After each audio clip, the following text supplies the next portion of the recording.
Doctor പറഞ്ഞത് ഈ കുട്ടിക്ക് 15 ദിവസമേ ആയുസുള്ളൂ എന്നാണ് പറഞ്ഞത്. അതായത് ബ്രെയിനിലെ കോട്ടിങ് ഇങ്ങനെ പോയിക്കൊണ്ടിരിക്കുകയാണ്, ഓരോ നെർവുകളുമേ ഉള്ള കോട്ടിങ് പോയിക്കൊണ്ടിരിക്കുകയാണ്. കുട്ടിക്ക് എന്താ പറയുക, ഇടയ്ക്ക് ഓർമ്മശക്തി നഷ്ടപ്പെടുക, വീഴാൻ പോവുക. എന്നാൽ ചില സമയത്ത് പ്രശ്നങ്ങളൊന്നുമില്ല. MTech അവളോട് ഡ്രോപ്പ് ചെയ്തോളാൻ പറഞ്ഞു, ഇനി പഠിക്കണ്ട, പഠിച്ചിട്ട് കാര്യമില്ല. ഞങ്ങൾ ഒരു 7-8 ഡോക്ടേഴ്സിനെ, ന്യൂറോളജിസ്റ്റിനെ കണ്ടിരുന്നു നമ്മൾ എല്ലാവരുടെയും സജഷൻസ് എന്ന് അറിയാൻ വേണ്ടി. അപ്പോൾ എല്ലാവരും പറഞ്ഞത് ഇനി കാര്യമില്ല, കുട്ടിയെ നിർത്തിക്കോ, പഠിക്കണ്ട, പഠിക്കാൻ വിട്ടിട്ട് കാര്യമില്ല എന്ന് പറഞ്ഞു. വെറുതെ ആവശ്യമില്ലാണ്ട് ടെൻഷൻ കൊടുക്കുന്ന എന്തിനാ എന്ന് പറഞ്ഞു. ഇപ്പോൾ ഈ അമൃതയിലെ ഡോക്ടർ പറഞ്ഞത് 15 ദിവസം ആയുസുള്ളൂ, നിങ്ങൾ എത്രയും പെട്ടെന്ന് പോയിക്കോ, ഇനി ഇവിടെ നിൽക്കണ്ടെന്ന് പറഞ്ഞു അമൃതയിൽ. അപ്പോൾ ഞാൻ പറഞ്ഞു ഡോക്ടറെ, അപ്പോൾ ഈ കുട്ടിയുണ്ട്, ഞാനും ഹസ്ബൻഡാണോ ഉള്ളത് കേട്ടോ. അപ്പോൾ എന്താ ഡോക്ടർ അങ്ങനെ? അപ്പോൾ പറഞ്ഞാൽ അല്ല, അതങ്ങനെയാണ്, ഒരാഴ്ചയും കൂടിയും കുട്ടി ഇങ്ങനെ എണീറ്റ് നടക്കും, ഒരാഴ്ച കഴിയുമ്പോൾ പാരലൈസ്ഡ് ആവും, പിന്നെ ഒരാഴ്ച കിടപ്പ് കിടക്കും, അത് കഴിഞ്ഞാൽ എല്ലാം തീരും.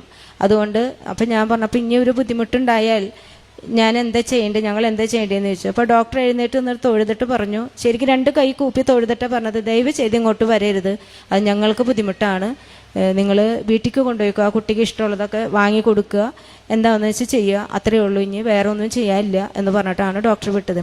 പക്ഷേ ഇത്രയും ഒരമ്മയ്ക്ക് സഹിക്കാൻ പറ്റാത്ത രീതിയിലുള്ള ഒരു ഡോക്ടർ പറഞ്ഞെങ്കിലും എനിക്ക് എന്താണെന്ന് അറിയില്ല. ഡോക്ടർ പറഞ്ഞാലും എനിക്ക് എൻ്റെ മാതാവ് ഈശോയുണ്ട്, അവരെനിക്ക് ശരിയാക്കി തരും എന്നുള്ളൊരു അത് ഇവിടുത്തെ സാക്ഷ്യങ്ങൾ കേൾക്കാറുള്ളത് കൊണ്ടാണ് ആ ധൈര്യം എനിക്ക് കിട്ടിയത്. അപ്പോൾ മാതാവ് ഈശോയും കൂടിയും എൻ്റെ മോളെ ഈ 15 ദിവസം എന്നുള്ളത് ആയുസ് നീട്ടിത്തരും എന്നുള്ള ഒരു ശുഭപ്രതീക്ഷയിൽ ഞങ്ങൾ പോന്നു. അത് കഴിഞ്ഞപ്പോൾ പിന്നെ ഞാൻ ഇവിടെ ഉടമ്പടിയുടെ കാര്യങ്ങളെല്ലാം കൃത്യമായിട്ട് ചെയ്യാൻ തുടങ്ങി. ഉടമ്പടി തൈലം പുരട്ടി കൊടുക്കും. അയാൾ എക്സാം എഴുതി ഒന്നും അറിയില്ല എഴുതാൻ, മീൻസ് എല്ലാം മറന്നുപോയി, എല്ലാം എന്താ പറയുക, ലേണിംഗ് ഡിസബിലിറ്റി ഉള്ള കുട്ടികളെ പോലെ ആയിപ്പോയി. എല്ലാ വേർഡ്സും അങ്ങോട്ടും ഇങ്ങോട്ടും തെറ്റി എഴുതുക, എല്ലാം അങ്ങനെ. MTechന്റെ റിസൾട്ട് വന്നു കഴിഞ്ഞപ്പോൾ 90% കൊടുത്ത് മാതാവ് ഈശോയെ അനുഗ്രഹിച്ചു. ഏതെങ്കിലും യൂറോപ്യൻ കൺട്രീസിൽ പോകണം, എനിക്ക് എന്നെ തന്നെ ബോധ്യപ്പെടണം, എനിക്ക് യാതൊരു അസുഖമില്ല എന്ന് ബോധ്യപ്പെട്ടിട്ട് മതി എനിക്കൊരു വിവാഹവും കാര്യങ്ങളൊക്കെ എന്ന് പറഞ്ഞ് ഇവിടെ നിർബന്ധത്തിന് വഴങ്ങി ഡോക്ടറായിട്ട് സംസാരിച്ചു. ഡോക്ടർ പറഞ്ഞു, ഇപ്പോൾ ഈ കുട്ടിക്ക് യാതൊരു പ്രശ്നമില്ല, എന്താ സംഭവിച്ചത് എനിക്കറിയില്ല, യാതൊരു പ്രശ്നങ്ങളും ഇല്ല, ഇടയ്ക്കിടയ്ക്ക് MRI എടുക്കുന്നുണ്ട്, അതിലൊന്നും ഒരു കുഴപ്പമില്ല, കുട്ടി ആഗ്രഹിച്ച പോലെ തന്നെ അയർലൻഡിലോട്ട് ഏതാ കൺട്രിന്ന് വെച്ചാൽ നിങ്ങൾ അങ്ങോട്ട് വിട്ടോ, കുഴപ്പമില്ല എന്ന് പറഞ്ഞു. അപ്പോൾ അങ്ങനെ ആൾ അവിടെ പോയൊരു സ്റ്റുഡൻറ്റ് വിസയിൽ പോയൊരു കോഴ്സ് എടുത്തു, അത് പാസ്സായി. ഇപ്പോൾ ഈ കഴിഞ്ഞ ഞായറാഴ്ച ഇയാളെ കല്യാണമായിരുന്നു. കല്യാണം കഴിച്ച മകൻ ഇവിടെ വന്നിട്ടുണ്ട്, ഇവിടെ ഇരിക്കുന്നുണ്ട്, കല്യാണമായിരുന്നു.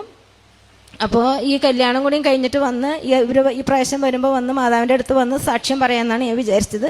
അതിന് വേണ്ടിയിട്ടാണ് ഞാനിപ്പോൾ വന്നത്.